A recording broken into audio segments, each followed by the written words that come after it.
Good morning all. നമ്മൾ ഇന്ന് ഈ വീഡിയോയിൽ ഡിസ്കസ് ചെയ്യുന്നത് +2 ഫിസിക്സ് ടെക്സ്റ്റ് ബുക്കിലെ 4ാമത്തെ ചാപ്റ്ററായ മൂവിങ് ചാർജസ് ആൻഡ് മാഗ്നറ്റിസം എന്നതിലെ 10ാമത്തെ എക്സസൈസ് ക്വസ്റ്റ്യൻ ആണ്.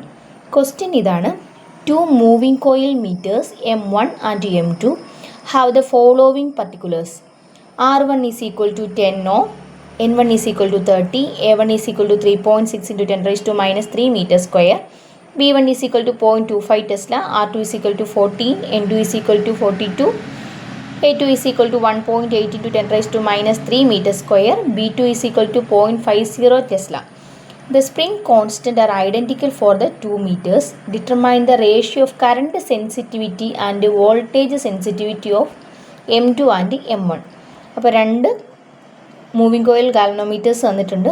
അതിൻ്റെ കണക്റ്റഡ് ആയിട്ടുള്ള ചില resistance, number of turns, area, magnetic ഫീൽഡൊക്കെ തന്നിട്ടുണ്ട്. അതിനകത്ത് ചോദിച്ചിരിക്കുന്നത് കറണ്ട് സെൻസിറ്റിവിറ്റിയുടെ റേഷ്യോ കണ്ടുപിടിക്കുക, വോൾട്ടേജ് സെൻസിറ്റിവിറ്റിയുടെ റേഷ്യോ കണ്ടുപിടിക്കുക. അപ്പോൾ ആദ്യം നമുക്ക് കറണ്ട് സെൻസിറ്റിവിറ്റിയുടെ റേഷ്യോ നോക്കാം.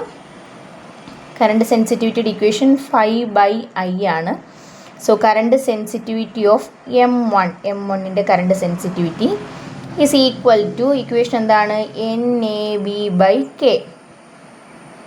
അപ്പം ആദ്യത്തെ M1 ആയതുകൊണ്ട് നമുക്കിവിടെ N1 A1 B1/K1 എന്ന് കൊടുക്കാം. അതുപോലെ തന്നെ current sensitivity of M2 is equal to N2 A2 B2/K2. ഇനി ഇതിൻ്റെ റേഷ്യോ ആണ് ചോദിച്ചിരിക്കുന്നത്. അപ്പം M2 current sensitivity of M2 and M1 ആണ് ചോദിച്ചിരിക്കുന്നത്. സോ ഇനി ഇക്വേഷൻ നമ്പർ 1 എന്ന് കൊടുത്തു, ഇതിനെ 2 എന്ന് കൊടുത്തു കഴിഞ്ഞാൽ നമുക്ക് 2/1 ചെയ്യുക. അപ്പോൾ അതിൻ്റെ റേഷ്യോ കിട്ടും. ഇങ്ങനെയാണെങ്കിൽ എന്ത് വരും? Ratio of current sensitivity. Current sensitivity എന്ന് പറഞ്ഞാൽ എന്താ? യൂണിറ്റ് കറണ്ടിലുള്ള ഡിഫ്ലക്ഷൻ.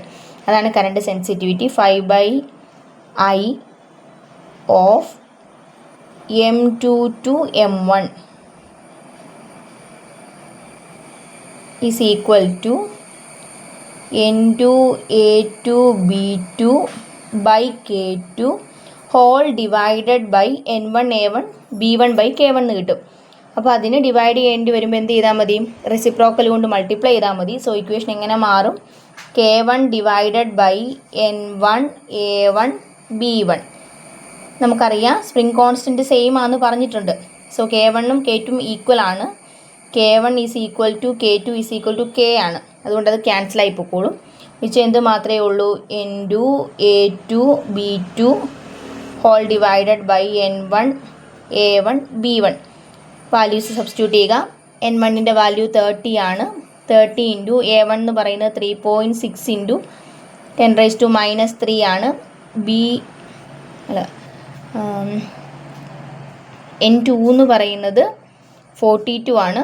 42 ഇൻറ്റു A2 എന്ന് പറയുന്നത് 1.8 ഇൻറ്റു 10 raised to minus 3 ആണ്.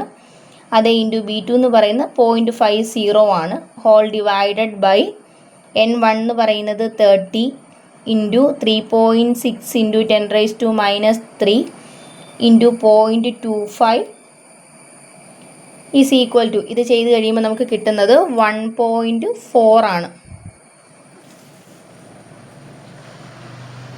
യൂണിറ്റ് ഇല്ല, കാരണം റേഷ്യോ ആയതുകൊണ്ട് യൂണിറ്റ് ഇല്ല. 1.4 എന്ന് കിട്ടി. ഇനി അടുത്ത് അതുപോലെ തന്നെ കറണ്ട് സെൻസിറ്റിവിറ്റിയുടെ സ്ഥാനത്ത് വോൾട്ടേജ് സെൻസിറ്റിവിറ്റി കണ്ടുപിടിക്കുക.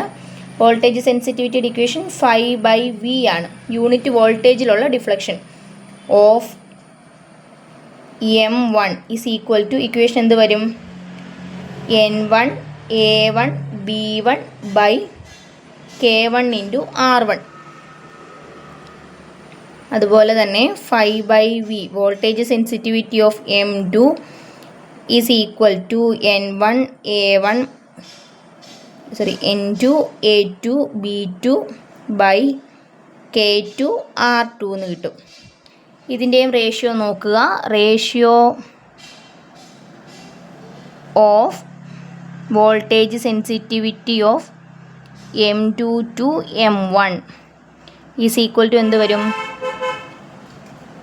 M2ൻ്റെ വോൾട്ടേജ് സെൻസിറ്റിവിറ്റി ഡിവൈഡ് ബൈ M1ൻ്റെ ആണ് ചെയ്യേണ്ടത്.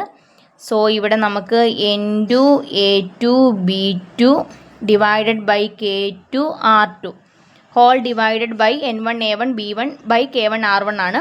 ഫ്രാക്ഷനുകൾ തമ്മിൽ ഡിവൈഡ് ചെയ്യേണ്ടി വരുമ്പോൾ റെസിപ്രോക്കൽ കൊണ്ട് മൾട്ടിപ്ലൈ ചെയ്താൽ മതി. സോ ഇവിടെ എന്ത് വരും? K1 R1 by N1 A1 B1 എന്ന് കിട്ടി. നമ്മൾ ഓൾറെഡി നേരത്തെ പറഞ്ഞ പോലെ തന്നെ K1 is equal to K2 is equal to K ആണ്. ക്യാൻസൽ ആയിപ്പോയി. മിച്ചം എന്ത് മാത്രമേ ഉള്ളൂ? N2 A2 B2 whole divided by N1 A1 B1 അതേ ഇൻറ്റു ഒരു R1 ബൈ R2 വരും. അപ്പോൾ ഓൾറെഡി ഇത്രേൻ്റെ വാല്യൂ നമുക്കറിയാം 1.4 ആണ്. 1.4 ഇൻറ്റു R1 എത്രയാണ്? R1 എന്ന് പറയുന്നത് 10 ആണ്. 10 ഡിവൈഡഡ് ബൈ R2 14 ആണ്. 10 ഡിവൈഡഡ് ബൈ 14 എന്ന് കിട്ടി. അപ്പോൾ ഇവിടെ 1.4 ഇൻറ്റു 10 എന്ന് പറയുമ്പോൾ 14 ആയി. 14 by 14 which is equal to 1. അപ്പോൾ ratio of current sensitivity of M2 by M1 എന്ന് പറയുന്നത് 1.4. Ratio of voltage sensitivity of M2 to M1 എന്ന് പറയുന്നത് 1.